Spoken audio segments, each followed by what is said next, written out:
창세기 신학강좌 60번째 시간입니다. 60회째고요. 창세기 22장 15절부터 24절의 말씀을 가지고 내가 나를 가리켜 맹세하노니라는 제목으로 함께 나누기를 원합니다. 말씀을 먼저 읽어보겠습니다. 창세기 22장 15절로 24절의 말씀을 저와 여러분이 한 절씩 교독하시도록 하겠습니다. 15절입니다.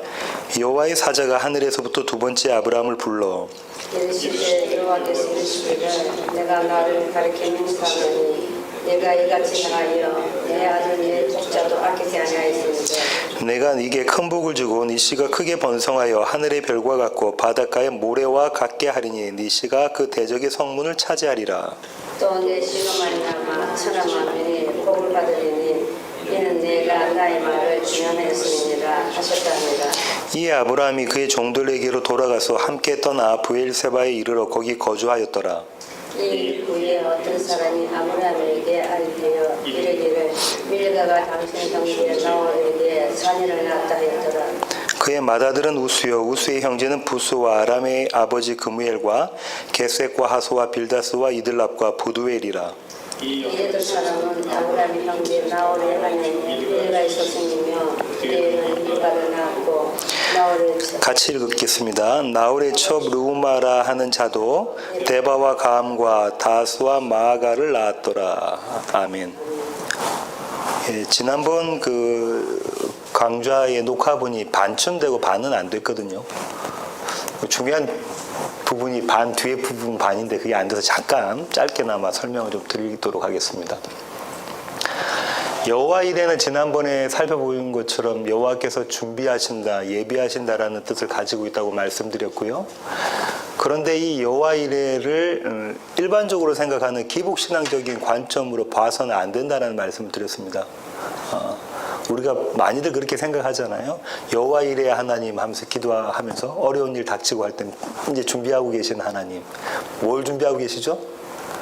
내가 원하는 나의 소망, 내가 원하는 그 복, 그거를 준비하고 계시는 하나님이죠. 만약에 병 가운데 있으면 완쾌되는 거, 사업이 어려운 가운데 있으면 사업이 회복되는 거, 부부 관계라든지 고부 관계라든지 자녀와의 관계라든지 갈등 가운데 있으면 그 갈등이 해소되는 것, 이런 것들이라고 생각을 하게 되잖아요. 그런 측면은 아니다라는 말씀을 드렸었고요. 22장 전체가 이 여호와 이레의 하나님에 대한 설명이다라는 말씀을 지난 시간에 드렸었죠. 조금 단락이 떨어지지만 20절부터 나오는 리브가의 나타남, 출현도 이 여호와 이레와 관계가 있습니다. 나중에 제가 좀 더 설명드리겠습니다. 여호와 이레의 의미는 이런 거라고 말씀을 드렸었죠. 창세기 21장으로 마치면 안 됩니다. 창세기 21장으로 마치면 마치 어떤 것과 같냐면 욥이 잘 먹고 잘 살았더라로 마치는 것과 같습니다. 창세기 21장은 약속의 성취라고 말씀드렸고요. 그 약속은 두 가지로 나타난다고 했는데 첫 번째가 뭐라고요? 씨에 대한 약속. 두 번째는요? 땅에 대한 약속. 이 두 약속이 씨는 이삭으로, 땅은 브엘세바로 하나님께서 약속하셨던 그것을 성취하시는 그림이 그려져 있었잖아요. 25년 전에 약속하셨던 것을 성취하시는 그림, 이걸로 끝나는 것이 아니라 이것은 하나님의 약속의 성취인데 이 약속의 성취를 해석해낸 것이 22장 여호와 이레라는 거죠. 몇 년 뒤에? 15년 뒤에 이삭이 15살 됐을 때. 그럼 총 기간이 40년, 광야 기간이 어떤 것이다, 이걸 설명해내는 것이다, 이런 말씀을 드렸었습니다.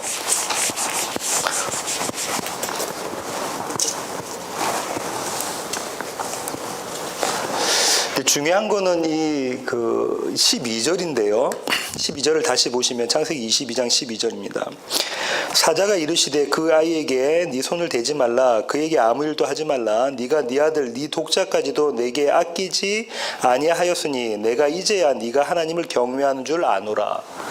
이 구절 때문에 사람들이 많이 오해를 한다고 말씀을 드렸죠. 왜냐하면 내가 이제 알았다, 네가 나를 경외하는 줄을, 나를 사랑하고 나를 예배하는 줄 이제 알았다. 그리고 이제야 아신 그 이유를 뭐라고 말씀하시냐면 순종의 결과로 말씀을 하고 계신단 말이죠. 너의 네 아들, 네 사랑하는 독자, 네 이삭을 데리고 그 가슴에 심장에 칼을 꽂는 그걸 보시고 내가 이제야 알았다라고 말씀하시는 것으로 이해하는데 이건 오해고요. 사실상 뭘 말씀하시려고 하시냐면 이거죠. 네가 거꾸로 아브라함 네가 이제야 알 것이다라는 거죠. 무엇을? 믿음의 의미가 무엇이고 순종의 의미가 무엇이고 21장에서 이루어진 씨와 땅의 약속의 성취라는 것이 무엇이라는 걸 네가 이제는 알겠지라고 하시는 거죠. 네가 이제는 알겠지. 그 말씀을 하시는 것이죠. 전체적인 성경의 신학에서 봤을 때는 그렇게 해석을 해야 됩니다. 이게 아주 중요한 포인트고요. 이 네가 이제야 알겠지를 설명해 주는 것들이 이제 이 뒤에 이제 나타나집니다. 여호와 이레라는 것 중에서 이레라는 것은 사실상 어원적으로는 뭐라고 그랬냐면 미리 보다라는 거 있잖아요. 미리 보면은 준비하고 예비할 수 있는 거잖아요. 그 미리 봄에 대해서 지난 시간에 3번에 걸쳐서 말씀을 드렸고요. 지난 시간에 본문을 가지고 이 미리 보다는 뭘 갖고 있냐면 완성을 미리 보는 거죠. 완성. 그럼 역사 가운데 한 순간이 있다면 이 완성을 하나님께서 미리 보시고 이것을 당겨오셔서 여기에 초점을 맞추시는 거예요. 그러면 이 시점에서 아브라함은 믿음 없음처럼 보이지만 완성에서는 믿음 없으면 하늘나라에 갈 수가 없잖아요. 천국에. 믿음 있는 자, 소망 있는 자, 사랑 있는 자만이 천국에 갈 수 있는 거잖아요. 그 완성의 모습을 여기에 당기셔서 보고 계시는 거죠. 이런 의미에서 여호와 이레입니다. 이런 모습이 어떻게 등장하죠? 아브라함의 삶 가운데 문득문득 등장합니다. 자기로서는 할 수 없었던 일들을 하죠. 조카가 잡혀갔을 때 자기 가솔들을 데리고 4개국 연합군과 싸우는 장면, 하여튼 여러 가지 장면들이 나오죠. 또 어떤 장면 나옵니까? 소돔성이 멸망한다고 하나님께서 말씀하실 때 어떻게 말하죠? 그 하나님을 딱 막아서고 의인 한 명이라도 있으면 그렇게 하시겠습니까? 라고 하나님 앞에 중보기도 하는 이런 장면, 문득문득 드러나는 이 장면이 뭡니까? 완성의 장면이 당겨온 그 아브라함의 삶 가운데, 역사 가운데 일어나는 장면인 거죠. 그렇습니다. 여호와 이레 미리보다의 의미고요. 그 다음에 이제 두 번째 아브라함을 부르시죠. 오늘 본문부터 두 번째 아브라함을 부르십니다. 첫 번째 아브라함 부르셔가지고는 네 아들의 심장에다 칼 꽂지 마라 라고 말씀하셨잖아요. 그러면서 네가 날 경외하는 내가 알았다. 그 다음에 수장이 준비되어져 있는 그 그림, 그 여호와 이레라는 이야기가 되어져 있잖아요. 그 다음에 이제 오늘 보면은 두 번째 아브라함을 부르십니다. 두 번째 아브라함을 부르시고 17절 보십시오. 제가 한번 읽어볼게요. 내가 네게 큰 복을 주고 네 씨가 크게 번성하여 하늘의 별과 같고 바닷가의 모래와 같게 하리니 네 씨가 그 대적의 성문을 차지하리라. 18절도 읽겠습니다. 또 네 씨로 말미암아 천하 만민이 복을 받으리니 이는 네가 나의 말을 준행하였음이니라 하셨다 하니라. 큰 복을 주신다고 말씀하셨는데 그 큰 복이 뭔가요? 오늘 17절을 보니까 큰 복이 뭐예요? 예, 아니 17절을 보시면 큰 복이 뭐라고 되어 있죠? 씨와 땅의 복이죠. 땅. 이 땅을 어떻게 이야기하고 있냐면 성문을 차지하리라, 대적의 성문을 차지하리라고 되어져 있잖아요. 이거는 그 관용구예요. 영어로 말하면 이디엄입니다. 그러니까 어떤 겁니까? 땅을 정복할 것이다. 그 성을 정복할 것이다. 왜냐하면 그 문을 차지한다는 것은 문을 열고 들어가는 거잖아요. 성 안으로. 그래서 땅을 정복할 것이다. 성을 정복할 것이다 하고 갔습니다. 그러니까 다시 말하면 이 복은 뭐라고요? 씨와 땅입니다. 12절에 말씀하셨던 이 얘기를 계속하고 계신다고요. 하나님은 일관성을 가지고 항상 복에 대한 말씀하실 때는 이 씨와 땅이었어요. 그러면 아브라함한테만 말씀하셨던 건가? 아닙니다. 이 얘기가 언제 제일 처음 나오죠? 아담에게 주십니다. 아담. 창세기 1장 28절로 가겠습니다. 창세기 1장 28절입니다. 하나님이 그들에게 무엇을 주시며 복을 주시며 하나님이 그들에게 이르시되 생육하고 번성하여 땅에 충만하라 땅을 정복하라. 그렇게 나와 있죠. 생육, 번성, 충만은 뭐와 관련이 되어져 있습니까? 씨입니다. 생육, 번성, 충만이 다 씨에 관한 거죠. 그 다음에 뭐 하시라고 하셨죠? 땅을 정복해라. 그럼 처음부터 아담에게 주셨던 건데 사람들은 이걸 어떻게 신학자들은 이야기하냐면 이건 문화명령이다라고 이야기합니다. 문화명령이라고 생각을 하죠. 그래서 지난번에도 한번 말씀드린 것처럼 이 문화명령을 성도의 그리스도인의 사회적인 책임 이렇게 보기도 합니다. 영국의 유명한 목사이면서 신학자였던 잔 스타트 목사님 같은 경우 그렇게 이야기를 했죠. 그리스도인의 사회적인 책임, 성도의 사회적인 책임 그렇게 생각을 하죠. 근데 이 문화명령은 뭐 자연보호부터 시작해서 인간의 존중부터 시작해서 다 여기 다 있는 거죠. 근데 사실상 그 얘기하고 있는 건 아니고 이거는 윤리적으로 접근했을 때 그런데 신학적으로 보면 처음부터 뭔 이야기하고 계시냐면 하나님께서 복을 주셨는데 그 복은 씨와 땅이다. 이 씨를 통해서 땅을 정복하는 것 이 얘기하고 계신 거란 말이죠. 그러면 하나님께서 주셨던 이 약속이 아담과 하와의 타락으로 인해서 바뀌어지나요? 아니요. 일관적으로 처음부터 이 이야기가 쭉 가서 계시록까지 이 얘기가 들어가는 겁니다. 이 성이 어떤 성이에요? 계시록에 보면 예루살렘 성 교회에 대한 이야기가 있죠. 이 씨는 예수 그리스도, 신랑과 신부에 대한 얘기잖아요. 씨가 땅을 차지하는 것에 대한 이야기잖아요. 오늘 본문이 그렇지 않습니까? 씨가 뭘 한대요? 땅을 차지한다. 성의 문을 얻게 된다는 거잖아요. 정복한다라는 얘기잖아요. 그 얘기하고 계시는 건 처음부터 그 얘기를 하셨습니다. 이 아담 언약이 쭉 계속해서 발전되어 가는데요. 그 다음 아담 뒤에 나왔던 사람이 노아인데요. 노아 언약 보시겠습니다. 9장, 창세기 9장 11절부터 17절입니다. 11절부터 17절. 내가 너희와 언약을 세우리니 다시는 모든 생물을 홍수로 멸하지 아니할 것이라. 땅을 멸할 홍수가 다시 있지 아니하리라. 하나님이 이르시되 내가 나와 너희와 및 너희와 함께하는 모든 생물 사이에 대대로 영원히 세우는 언약의 증거는 이것이니라. 내가 내 무지개를 구름 속에 두었나니 이것이 나와 내 세상 사이에 언약의 증거니라. 내가 구름으로 땅을 덮을 때에 무지개가 구름 속에 나타나면 내가 나와 너희와 및 육체를 가진 모든 생물 사이에 내 언약을 기억하리니 다시는 물이 모든 육체를 멸하는 홍수가 되지 아니할지라. 무지개가 구름 사이에 있으리니 내가 보고 나 하나님과 모든 육체를 가진 땅의 모든 생물 사이에 영원한 언약을 기억하리라. 하나님이 노아에게 또 이르시되 내가 나와 땅에 있는 모든 생물 사이에 세운 언약의 증거가 이것이라 하셨더라. 이게 유명한 무지개의 언약이잖아요. 무지개 언약입니다. 근데 이 무지개 언약을 보시면 8장 20절부터 21절 한번 보실까요?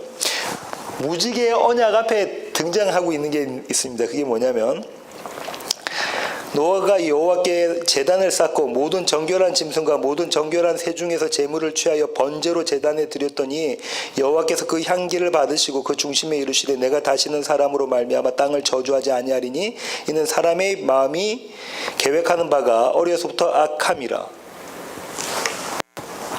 하나님께서 노아에게 무지개 언약을 주신 것은 사람이 선해서인가요? 아니요. 사람은 불가능하다는 거죠. 사람으로서는 선해질 수 없는 것이다. 노아를 포함해서 그런 겁니다.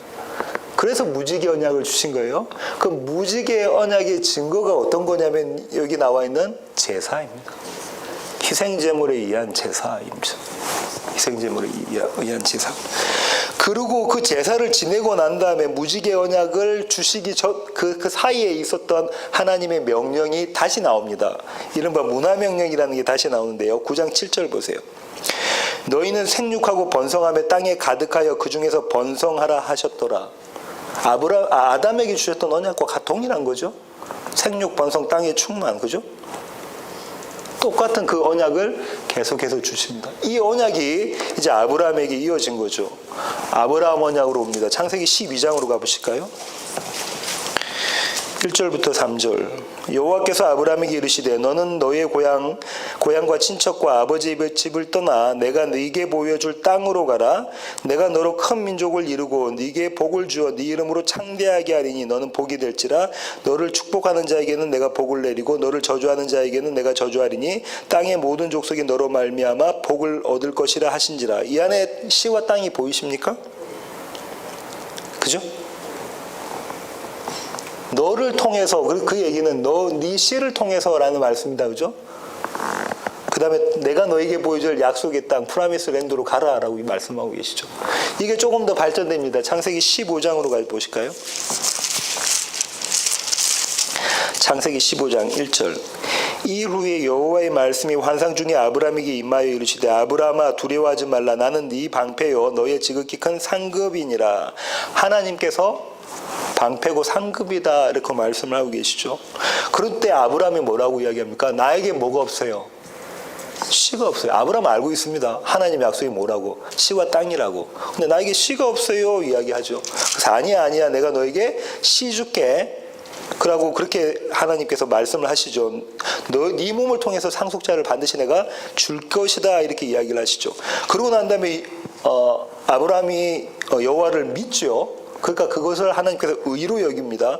그러고 난 다음에 아브라함이 또 다른 이야기를 제시하죠. 그게 뭐냐면 하나님 나 땅 없는 거예요. 그 땅에 대한 이야기를 하시면서 하나님께서 하셨던 이야기가 하셨던 행동이 뭐냐면 제사죠. 희생제물을 쪼개시고 스스로 그 위를 걸어가시는 모습에 내가 이렇게 쪼개 죽겠다라는 말씀을 해주시는 거죠.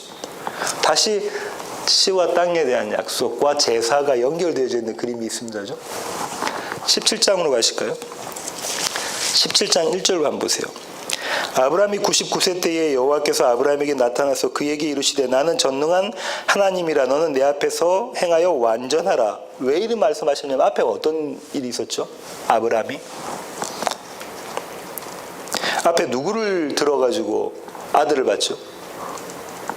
하갈을 들어서 이스마엘이라는 육의 아들, 율법의 아들을 낳았단 말이죠. 그러고 난 다음에 하나님께서 아브라함을 책망하시면서 하신 말씀이잖아요. 너는 내 앞에서 행하여 완전해라.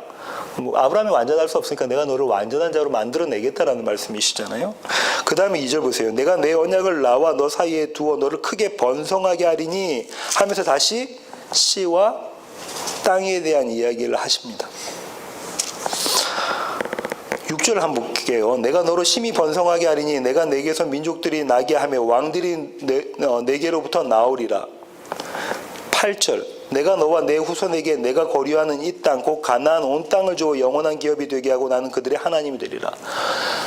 여호와 하나님께서 아브라함과 이스라엘의 하나님이 되시는 방법이 뭡니까? 씨를 번창하게 하시고 생육 번성하게 하시고 그 다음에 땅을 주시는 거예요. 약속하신 땅을 주시는 것이 하나님의 하나님 되심이 드러나는 거잖아요. 그 말씀을 하시고 난 다음에 그 다음에 뭐가 있죠? 할례가 있습니다. 그죠? 할례는 제사, 침례 그게 있습니다.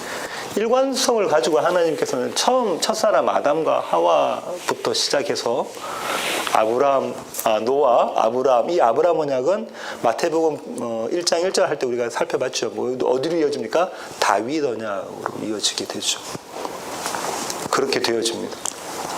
그러니까 하나님의 작정은 원래 어떤 것이 계셨는데 첫사람 아담과 하와가 타락하고 난 다음에 하나님께서 그 작정과 계획을 일부 수정하셔가지고 예수 그리스도를 이 땅에 보내신 것 아니죠.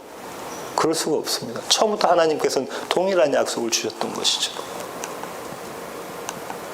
축복의 이유를 하나님께서 아브라함에게 말씀하시는데요. 다시 오늘 본문 창세기 22장으로 가셔가지고요. 16절과 18절 한번 보실까요? 16절 이르시되 여호와께서 이르시기를 내가 나를 가리켜 맹세하노니 네가 이같이 행하여 네 아들 내 독자도 아끼지 아니하였은즉 18절 네가 나의 말을 준행하였음이니라 하셨다 하니라. 축복의 이유는 순종이라고 볼 수가 있는 대목이잖아요. 그 순종은 어떤 순종이냐면 네 아들 네 사랑하는 네 독자를 죽이는 것 제가 3번이라고 한글 번역에서는 이렇게 안 돼 있지만 내 아들 내 사랑하는 독자 내 사랑하는 내 독자를 죽이는 것이라고 말씀드렸잖아요. 이것 때문에 그렇다는 거잖아요. 이게 윤리적으로는 이게 비윤리적인 거죠. 아주 비윤리적인 것인데 이 얘기는 다시 말하면 뭐 죽이는 거예요?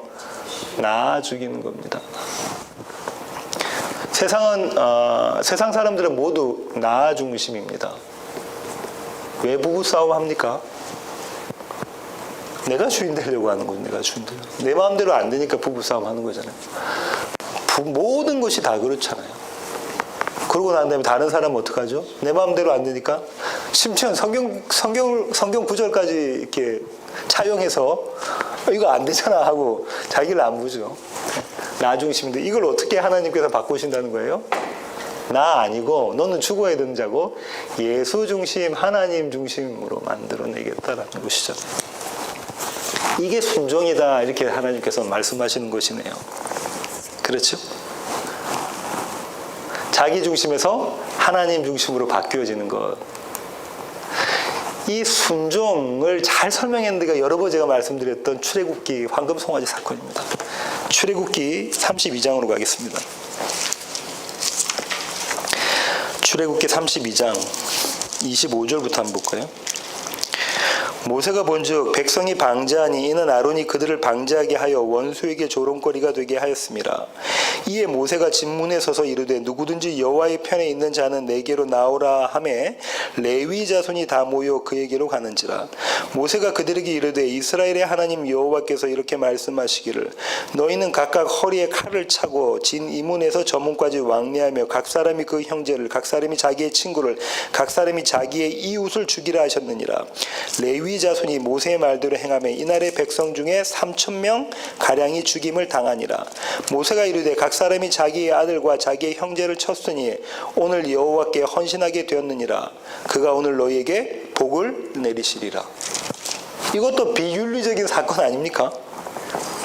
형제, 친구, 이웃을 죽였는데 하나님께서 그들에게 복을 주신다.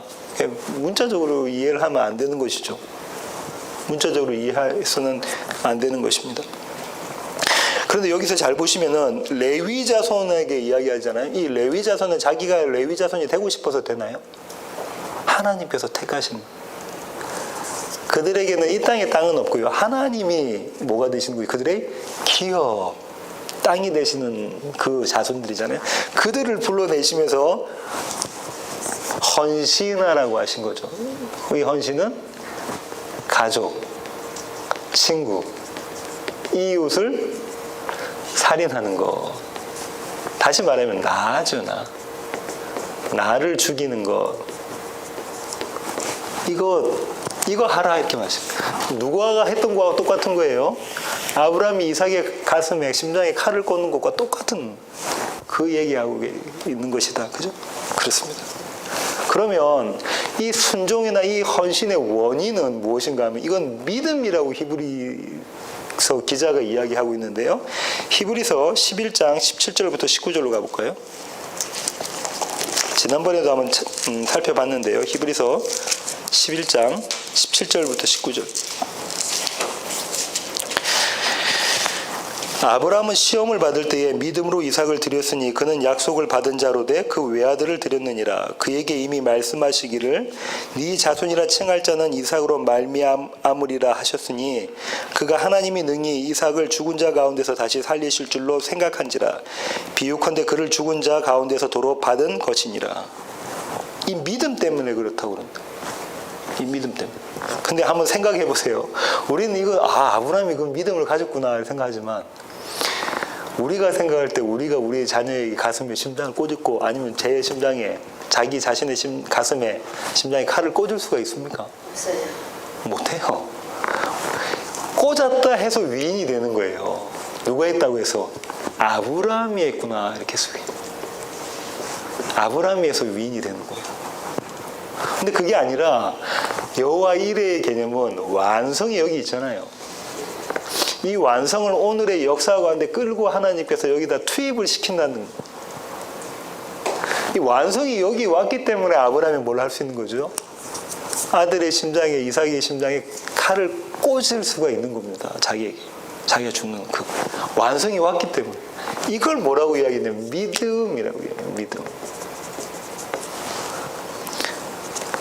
우리가 믿음을 막 발휘해서 완성으로 발전되어 가야지가 아니라 이미 완성을 이루신, 묵시세계에서 완성을 이루신 하나님의 믿음이 우리 가운데, 예수 그리스도의 믿음이 우리 가운데 침투되어 들어올 때 그게 믿음이다 이 말이죠.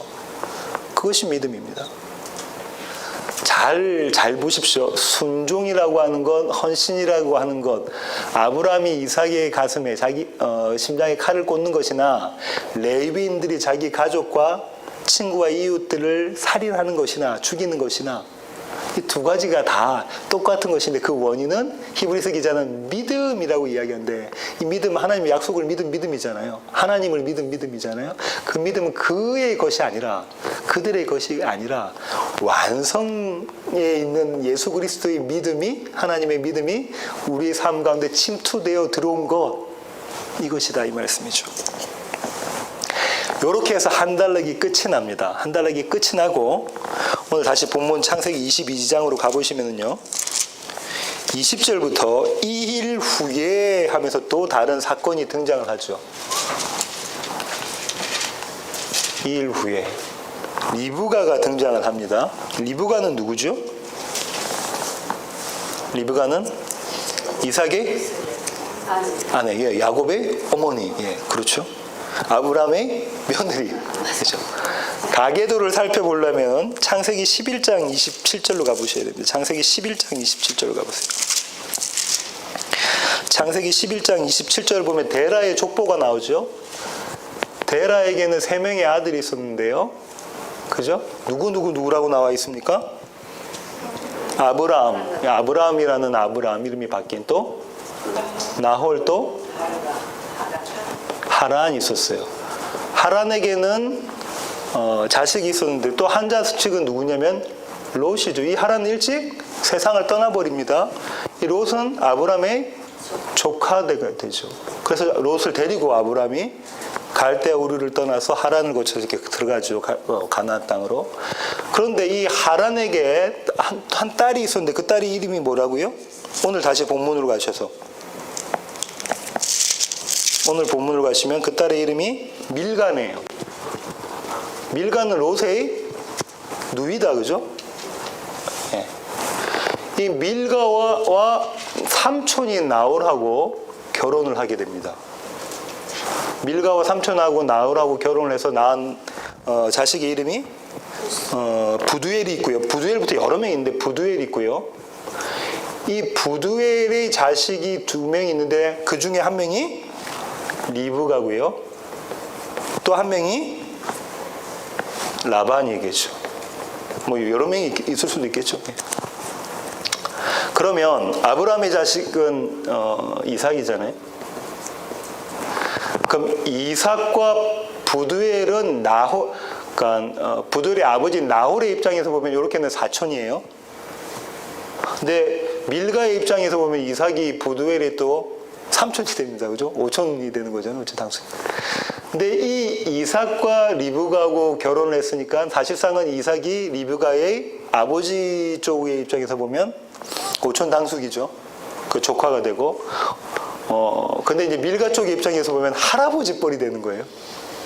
이렇게 결혼해서 아들을 2명을 낳는데 한 명은 에서고 한 명은 야곱.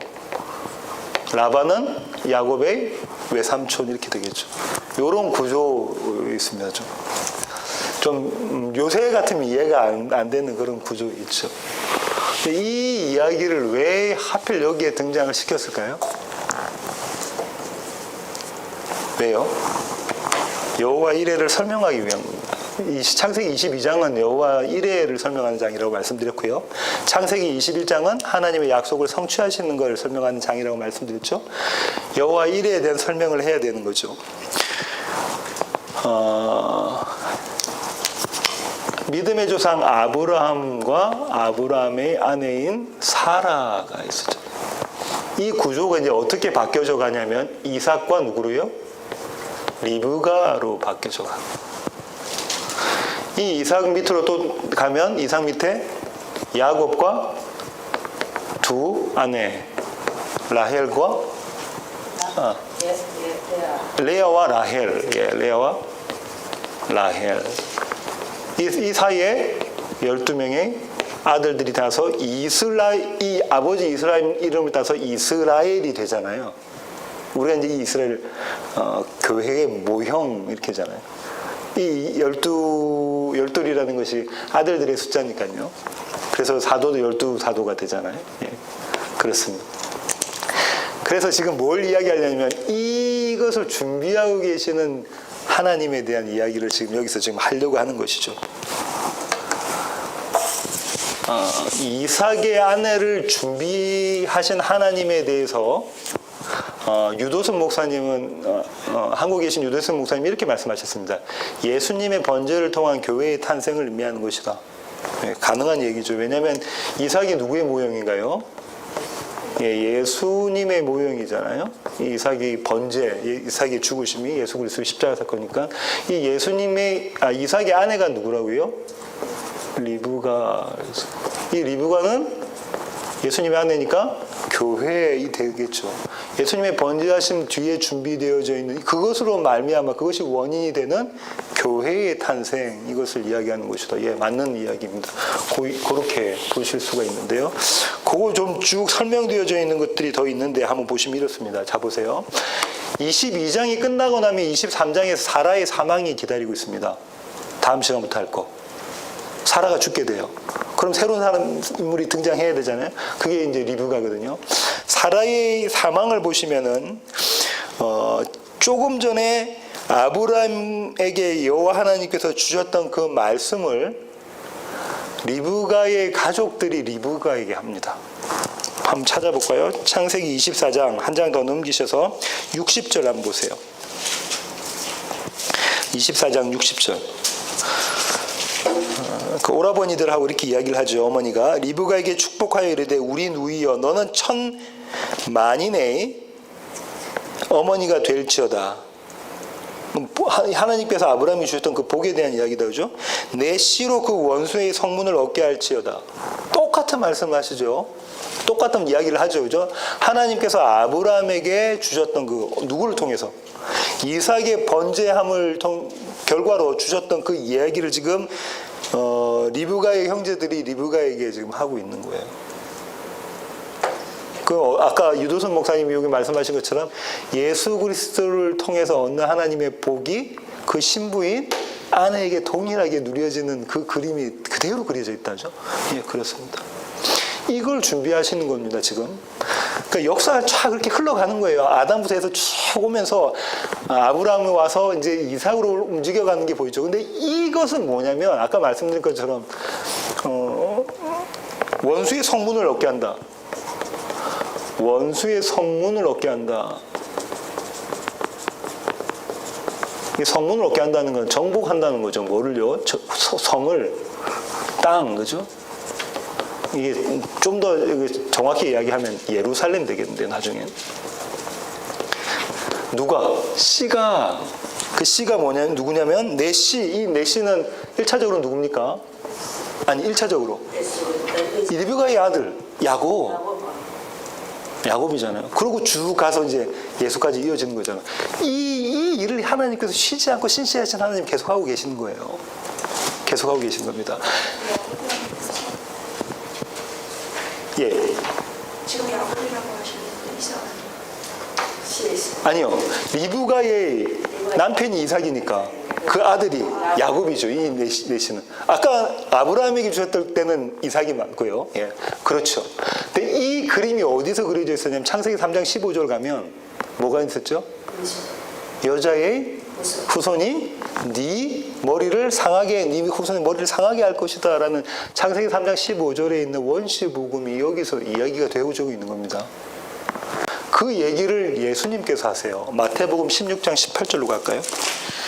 또 내가 네게 이르노니 너는 베드로라. 내가 이 반석 위에 내 교회를 세우리니 음부의 권세가 이기지 못하리라. 예수님께서 뭐라고 말씀하시냐면 이렇게 말씀하시죠.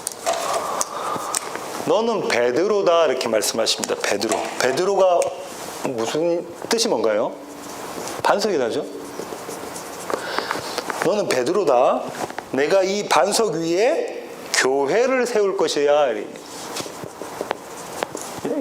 베드로가 뭐라고 했냐면 주는 그리스도시라고 말씀을 했잖아요. 하나님 아들이라고. 그건 신앙 고백 위에, 믿음 위에. 이 믿음 위에 교회를 세울 건데 이 교회는 자 보세요. 음부의 권세가 이기지 못한다라고 이야기되어 있잖아요. 음부의 권세. 음부의 권세에서 이 권세가 어떤 단어냐면 이 성문의 문이에요. 대문. 청의 대문. 성문. 그러니까 원수의 성문이 이 교회를 이기지 못한다. 다시 거꾸로 말하면 어떻게 한다는 거예요? 이 교회가 성문을 정복한다라는 거잖아요. 정복한다라는 이야기가 되어지고.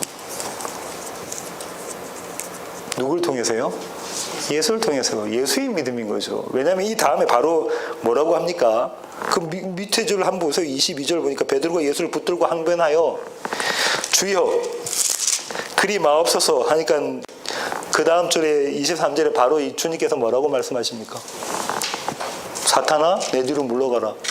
그러니까 이건 이 사탄아 내 뒤로 물러가라를 소리를 들었던 베드로가 원래 베드로의 모습인 거죠. 근데 완성의 믿음이 베드로에게 침투되니까 어떤 이야기를 하게 되는 거죠? 예수님은 살아계시는 하나님의 아들이시고 그리스도시다라고 말씀을 하고 난 다음에 주님께서 뭐라고 하시냐면 이건 네가 알게 한가 네 육구로 된 거 아니고 너로 말미암은 게 아니라 하늘에 계신 아버지께서 너로 하여금 알게 하셨다. 그 완성이 침투된 그 믿음이 여기 들어가 버린 거예요. 서술적으로 그렇게 표현하셨지만 완성의 믿음이 그 안으로 들어가 있는 그 그림이 그려져요. 이렇게 문득문득 저와 여러분의 삶 가운데 이 완성이 드러난다니까.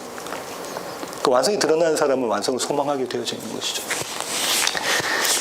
이렇게 지금 말씀하시는 거냐 뭐냐면 음부의 권세가 어디예요? 음부가 어디죠? 지옥. 다른 말로는 이 음부가 뭡니까? 사망입니다. 천국 하면 생명이고 지옥 하면 사망인 거예요. 영원한 사망. 이 사망이 이기지를 못한다라고 했는데 이 사망을 예수님께서 어떻게 이기셨어요? 사망으로.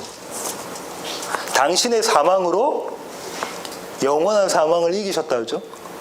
당신이 죽으심으로 그 사망을 이기는 그림. 창세기 3장 15절에 나오는 뱀의 후손, 이 뱀들은 예수 그리스도를 죽이면 끝나는 이 전쟁이 끝나는 것이다 생각했는데 그것이 하나님의 지혜였죠.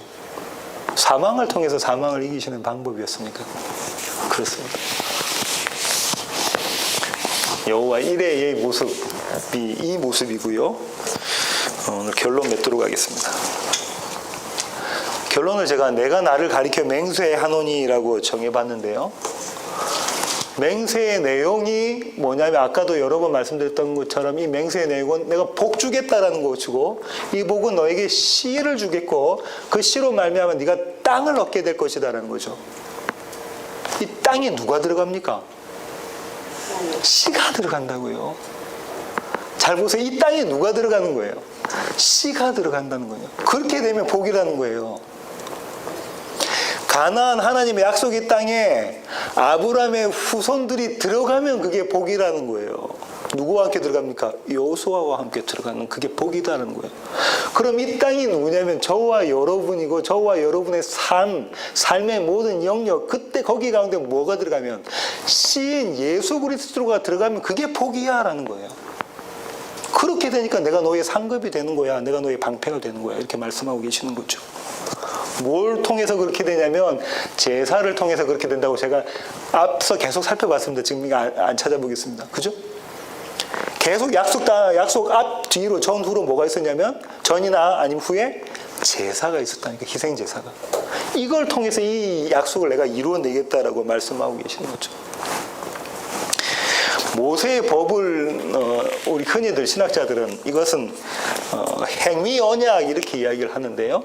모세의 법을 행위 언약. 그래서 명령으로 주신 것이다라고 이야기를 하잖아요. 근데 사실상은 그렇지 않고요. 하나님은 그냥 은혜의 언약이에요. 전부 다. 은혜의 언약인데 항상 이 은혜의 언약을 알려면 은혜를 알려면 뭐가 있어야 되냐면 법이라는 게 있어야 되는 거예요. 법이라는 게 주어지면 이게 창세기 버전에서는 선악나무잖아요. 이 법이라는 게 주어지면 나의 죄인됨을 보게 됩니다. 그죠? 누가? 하나님께서 빛을 비추신 자. 아까 강민 집사님 기도하신 것처럼 빛을 비추시는 자는 내가 죄인입니다라는 고백을 하게 되고, 그럼 뭐에 손을 가게 되냐면 은혜인 생명나무에 손이 가게 되어져 있는 거죠. 주님께서 주님의 나라 가실 때 나를 기억해 주십시오로 가게 되어져 있는 거다 인 거죠. 이 그림 그대로 등장했죠. 십계명이 법으로 주어진다면 그 다음 주어진 건 뭡니까? 제사. 왜 제사를 주십니까? 법을 다 잘 지켜낼 능력이 있으면 제사를 주실 필요가 없는 거죠. 이 제사는 뭐 하는 건데요? 네가 법 못 지켰으니까, 네가 죄인 되고 네가 부정했으니까 이것을 정하게 해서 의인 되고 정한 자로 만들어내는 법이 제사잖아요. 이때 동시에 주신다니까. 이 법하고 동시에 주십니다. 시내산에서 내려와서. 그러면 이 제사를 보고 이스라엘 백성은 뭘 했어야 돼요? 이 제사가 모형이구나, 그림자구나. 그래 히브리서 기자가 이야기한 것처럼 제사장, 참 제사장 되시고 참 희생제물 되시는 예수 그리스도를 붙잡아야 돼로 가야 되는 거잖아요. 근데 이스라엘은 그렇지 않고 어떻게 했냐면 이 제사를 그대로 그냥 문자적으로 받아들여서 그 제사를 순종하는 그림이 그려져 있는 것이죠. 처음부터 하나님은 명령과 은혜를 함께 주신 거죠. 함께 주신 것입니다. 그러니까 또 처음 아담에게 주셨던 언약과 모세에게 주셨던 언약이 달라진 게 아니라니까요. 같은 겁니다. 같은 내용입니다. 언약 신약 하시는 신학자들을 보면 이 부분과 이 부분은 다르고 뭐 그렇게 말씀하시는데 사실상은 일관성을 갖고 있는 거죠. 근데 이 법을 주신 하나님께서 뭐라고 지금 아브라함에게 말씀하셨냐면 내가 나를 가리켜 맹세한다 이렇게 말씀하시는, 이게 은혜입니다. 여기에 뭐가 담겨져 있냐면 여호와 하나님의 신분과 성품이 담겨져 있어요. 신분이라는 것은요 이런 거죠. 가장 높으신 분이라는 것을 설명하고 있습니다. 우리가 맹세를 할 때 어떻게 합니까? 만약에 저하고 강호차 집사님하고 맹세를 해요. 그럼 제가 우리 준이를 두고 제가 맹세합니다 이렇게 이야기 안 하잖아요. 뭔가 좀 걸만한 것에 대한 이야기를 하잖아요. 준이가 귀하지 않다는 게 아니고요. 뭔가 나보다 더 권위가 있는 것에 대한 맹세를 한단 말이에요. 그걸 두고. 그러면 여호와 하나님이 여호와 하나님보다 더 권위가 된 원인된 분이 계세요? 없어요. 그러니까 여호와 하나님은 누구에게 대해서 맹세하시죠? 나에게 대해서 맹세한다. 내가 하나님인데, 내가 제1차 원인인데, 나 말고는 다른 원인이 없는데 그 원인이 나를 두고 내가 맹세한다 이렇게 이야기하시는 가장 높으신 분. 하나님의 지위를 이야기하죠, 신분을. 그 다음에 이 하나님은 나를 가리켜 맹세하노니 해서 피조물에게는 뭐 해당이 안 되는, 창조주가 피조물 하겠지. 우리가 지금 개미 보고 내가 너에게 맹세한다 이런 말 할 필요가 없는 거예요. 그잖아요. 마음에 안 들고 집을 뭐 들어와서 뭘 이렇게 하려고 그러면 바퀴벌레 같은 거 딱 잡아서 눌러버리면 되는 거잖아요. 그런데 그 피조물에게 하나님 뭐 하신대요? 내가 너에게 맹세한다. 경상도 말로 내가 너한테 맹세한데 니 아니? 니 아나? 이 얘기를 지금 하고 계신 거죠. 그럼 뭔 얘기냐면 하나님이 이 약속을 지키신 하나님의 놀라운 사랑과 동시에 하나님의 미쁘심, 순 한국말인데요, 국어인데요, 하나님의 신실하심이 담겨져 있잖아요. 이 신실하심으로 아브라함에게 하나님께서 말씀하십니다. 내가 나를 가리켜 맹세하노니 내가 너에게 복 줄게. 씨를 통해서 땅을 정복하게 반드시 해줄게. 근데 그게 지금 아브라함부터 해서 지금 그 아들 이삭으로 옮겨가는 그림이 계속 그려져 있잖아요. 다음 시간부터 아브라함의 세대가 끝이 나면서, 물론 뒤에 몇 가지 더 있지만 사실상은 누구에게 넘어가냐면 이삭과 리브가에게 넘어가서 이삭이 아브라함과 동일한 모습의 삶을 사는 것이 쫙 전개가 됩니다. 야곱도 마찬가지고. 계속 지금 뭐 하시는 거예요? 내가 나를 가리켜 맹세하노니, 내가 나를 가리켜 맹세하노니, 아브라함과 이삭과 야곱의 하나님인 내가 나를 가리켜 맹세하노니를 저와 여러분 삶 가운데 매일 매순간 하고 계신다 이 말이죠. 이게 은혜가 아닐 수가 없습니다. 오늘 또 이 내가 나를 가리켜 맹세하노니의 여호와 하나님을 찬양하기를 원합니다. 그분을 예배드리기를 원합니다. 기도하시겠습니다. 하나님 감사합니다. 하나님 우리 주님께서 내가 나를 가리켜 맹세하노니라고 저에게 말씀하십니다. 도대체 맹세라는 것이 창조주신 하나님께서 피조물인 저희와 맹세한다는 것이 도대체 이루어질 수 없는 그 일임에도 불구하고 우리를 사랑하시는 그 마음으로 하나님 당신의 영광을 위해서 우리와 맹세하신다고 하셨던 그 하나님을 찬양하기를 원합니다. 오늘 그런 예배 될 수 있도록 주님 저희들의 마음들을 붙잡아 주시고 성령님 저희와 함께하여 주시옵소서. 귀하신 예수님의 이름으로 기도하옵나이다. 아멘.